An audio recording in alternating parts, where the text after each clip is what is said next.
এই যে দাদু ভাই, আমি তোমাকে কতগুলো ধাঁধা জিজ্ঞেস করব, তুমি কি উত্তর দিতে পারবে? হ্যাঁ বলো দাদু।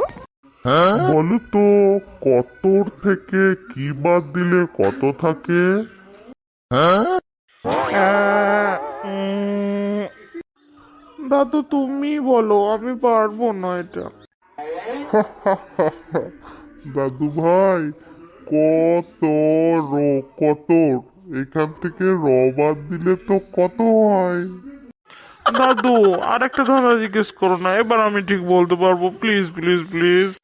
আচ্ছা ঠিক আছে ঠিক আছে, বলো তো, একটি প্রশ্ন, সবাই আলাদা আলাদা উত্তর দেয়, অথচ সবার উত্তরটাই ঠিক। বলো তো প্রশ্নটা কি? দাদু আমি জানি আমি বলবো বলবো। হ্যাঁ বলো দাদু ভাই। তোমার নাম কি? এই কোশ্চেনটা সবার একই হয়, কিন্তু উত্তরটা সবার আলাদা আলাদা, কারণ সবারই নাম আলাদা আলাদা। হা হা হা, একদম ঠিক উত্তর। দাদু আর একটা ধাঁধা বলো না।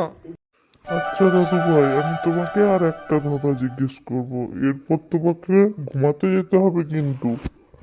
হ্যাঁ ঠিক আছে, এবার তাড়াতাড়ি বলো। বলো তো দাদু ভাই, কে সকালে মাথা হারায় আবার রাত্রেবেলায় ফিরে পায়? আহ, উম, এটা আবার কি হবে? দাদু ভাই, ওটা তো বালিশ হবে, বালিশ। হ্যাঁ। যাও, এবার তুমি ঘুমাও গো। ওকে দাদু, গুড নাইট। আর তোমরা যারা আমার কাছ থেকে নতুন নতুন ধাঁধা শুনতে চাও, তারা অবশ্যই কমেন্ট করো। আর হ্যাঁ, লাইক আর সাবস্ক্রাইব করতে ভুলো না যেন। Tata, bye bye. আমি আসছি এখন, আবার কালকে দেখা হবে নতুন একটা ভিডিওর সাথে।